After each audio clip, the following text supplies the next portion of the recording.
মধ্যপ্রাচ্যের উত্তাল সাগরে গত 54 দিন ধরে ভাসছে বাংলাদেশের একটি জাহাজ এবং 35 জন নিরপরাধ নাবিকের ভাগ্য। অবিশ্বাস্য মনে হলেও এটাই সত্য। যুদ্ধবিরতি কার্যকর হওয়ার পরেও এই জাহাজটিকে হরমুজ প্রণালী পার হওয়ার অনুমতি দিচ্ছে না তেহরান প্রশাসন। কিন্তু আসল সত্য হলো এটি কোনো সাধারণ রুটিন চেকিং বা যান্ত্রিক ত্রুটি বা প্রোটোকল জনিত বাধা নয়, বরং এটি একটি সুকৌশলী এবং ভয়াবহ ভূরাজনৈতিক প্রতিশোধ। অর্থাৎ ইরান বাংলাদেশের উপর একটি প্রতিশোধ নিতে চাইছে। এর পেছনে রাজনীতিটা আসলে কি? প্রিয় দর্শক, আজকের এই গুরুত্বপূর্ণ এপিসোডে আপনারা জানতে পারবেন কেন ইরান হঠাৎ করে বাংলাদেশের উপর এত ক্ষুব্ধ। বাংলাদেশের সেই বিতর্কিত বিবৃতি আসলে কি ছিল যা ইরানের বুকে আগুন জ্বালিয়েছে এবং 35 জন নিরীহ নাবিককে জিম্মি করে ইরান আসলে কোন মাস্টার স্ট্রোক দিতে চাইছে বিশ্ব মঞ্চে। এই ভিডিও শেষ পর্যন্ত আমাদের সাথে থাকুন। এই ঘটনার শুরুটা হয়েছিল যেভাবে তা জানলে আপনি চমকে যাবেন। গত 2 ফেব্রুয়ারি ভারত থেকে পণ্য নিয়ে অত্যন্ত শান্ত পরিবেশে পারস্য উপসাগরে প্রবেশ করেছিল বাংলাদেশ শিপিং কর্পোরেশনের জাহাজ। বাংলাদেশের জয়যাত্রা রুটিন অনুযায়ী কাতার হয়ে 27 ফেব্রুয়ারি যখন জাহাজটি সংযুক্ত আরব আমিরাতের জেবাল আলী বন্দরে পৌঁছায়, ঠিক তার পরদিনই ঘটে যায় সেই ভয়াবহ বিস্ফোরণ। যুক্তরাষ্ট্র এবং ইসরায়েল একযোগে ইরানে হামলা চালায় এবং শুরু হয় এক অপ্রতিরোধ্য আঞ্চলিক সংঘাত। কিন্তু বাংলাদেশের সরকারি বয়ানের সাথে বাস্তবতার ফারাক এখানেই। সাধারণ মানুষ জানে না এর পেছনে একটা গভীর কাঠামো কাজ করছে। যুদ্ধবিরতি হয়েছে, অন্য জাহাজগুলো শর্ত সাপেক্ষে চলাচল করছে, কিন্তু বাংলার জয়যাত্রা নামের জাহাজটি হরমুজ প্রণালীর কাছাকাছি আসা মাত্রই তেহরান তাদের মুখের উপর শক্তভাবে দরজা বন্ধ করে দিয়েছে। জাহাজটিকে বাধ্য হয়ে আবার সারদা বন্দরে ফিরে যাওয়ার নির্দেশ দেওয়া হয়েছে। চারদিকে যখন মিসাইল আর ড্রোনের সরাসরি, তখন একটি নিরস্ত্র বাণিজ্যিক জাহাজের এই ফিরে যাওয়া আসলে কতটা ভয়াবহ মানসিক চাপের তা হয়তো বাংলাদেশের মানুষ এখনো কল্পনাও করতে পারছে না। কিন্তু কেন এই নির্দিষ্ট লাল সবুজের পতাকাবাহী জাহাজটিকে ইরান টার্গেট করলো? চলুন পুরো দৃশ্যপটটি একদম সহজ ভাষায় ডিসকাশন করা যাক। প্রথমে একটু অঙ্কের হিসাবটা মিলিয়ে নেওয়া যাক। আপনারা জানলে শিউরে উঠবেন, 35 জন নাবিক এই মুহূর্তে সমুদ্রের বুকে আক্ষরিক অর্থে এক প্রকার বন্দি জীবন পার করছেন। জাহাজটি প্রতিদিন 18 টন সামুদ্রিক পানি পরিশোধন করতে সক্ষম, যার জন্য ইঞ্জিন পুরোদমে চালু রাখতে হয়। কিন্তু বর্তমানে অনিশ্চিত ভবিষ্যতের কারণে বেঁচে থাকার চরম তাগিদে রেশনিং করে পানির ব্যবহার দৈনিক মাত্রায় 6 টন নামিয়ে আনা হয়েছে।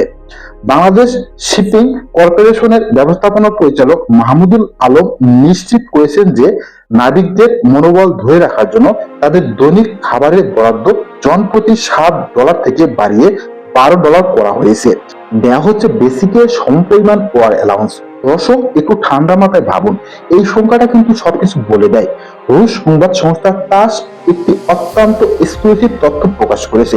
তারা বলেছে ইসলামী বিপ্লবী গার্ড বাহিনী বা আইআরজিসি তাদের নতুন নিয়ন্ত্রক কাঠামোর অধীনে প্রতিদিন 15টি জাহাজকে হরমুজ প্রণালী দিয়ে যাতায়াতের অনুমতি দিচ্ছে। অর্থাৎ পথ খোলা আছে, প্রতিদিন 15টি জাহাজ পার হচ্ছে তাদের নিজ নিজ গন্তব্যে। কিন্তু শুধুমাত্র বাংলাদেশের জাহাজটিকে আটকে দেওয়া হচ্ছে। একটু ঠান্ডা মাথায় চিন্তা করে ভেবে দেখুন দর্শক, যেখানে বিশ্বের প্রায় 1/5 পরিশোধিত তেল এই নির্দিষ্ট রুট দিয়ে পার হয়, সেখানে একটি নির্দিষ্ট দেশের কার্গো জাহাজকে আটকে দেওয়ার অর্থ শুধু অর্থনৈতিক নয়, বরং এটি একটি অত্যন্ত স্পষ্ট এবং ধারালো কূটনীতিক সিগন্যাল। এই মুহূর্তে জাহাজটি সারদার দিকে মুখ ঘুরিয়ে দাঁড়িয়ে আছে, আর সেই সাথে থমকে আছে বাংলাদেশের পুরো ডিপ্লোম্যাটিক এস্টাবলিশমেন্ট। এখন আমরা এই পুরো পরিস্থিতিটিকে ফ্যাক্ট এবং পলিটিক্যাল সাইকোলজি দিয়ে বিশ্লেষণ করার চেষ্টা করব। এর পেছনে রাজনীতিটা আসলে কি? ইরান আসলে কি চাইছে?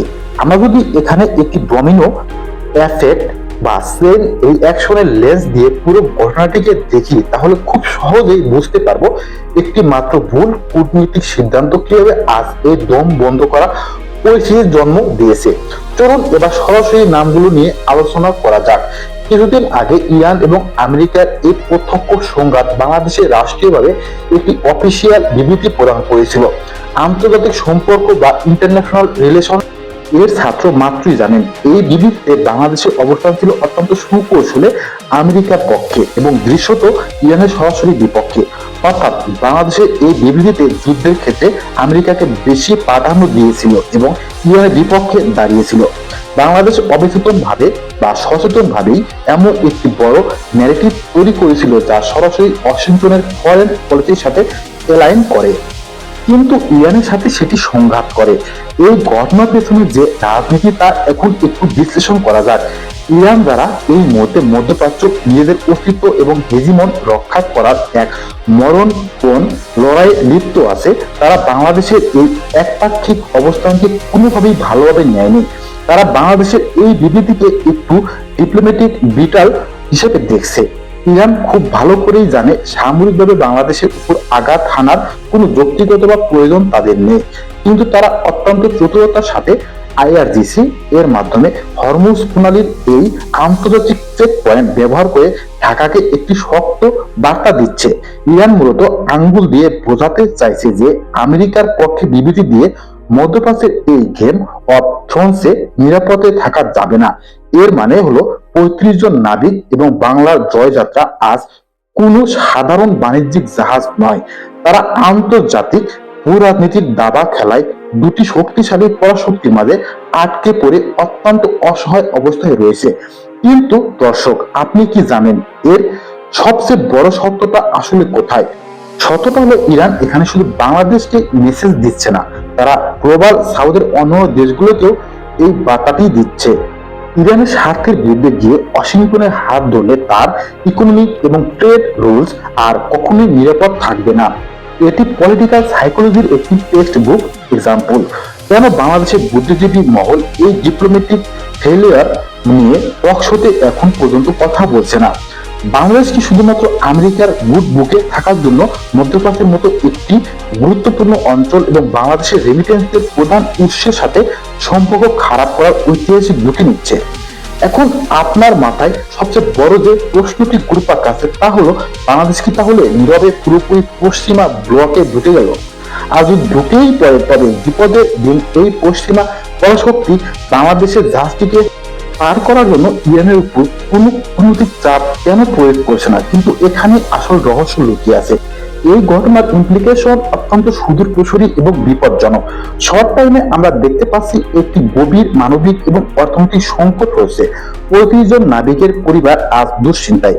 বাংলাদেশের শিপিং কর্পোরেশনের প্রতিদিন হাজার হাজার ডলার নিশ্চিত আর্থিক ক্ষতির সম্মুখীন হচ্ছে, কিন্তু লং টার্মে এর থেকেও বেশি ভয়াবহতা অপেক্ষা করছে। এবার আমরা যা নিয়ে আলোচনা করবো তা আপনাকে সত্যি অবাক করবে।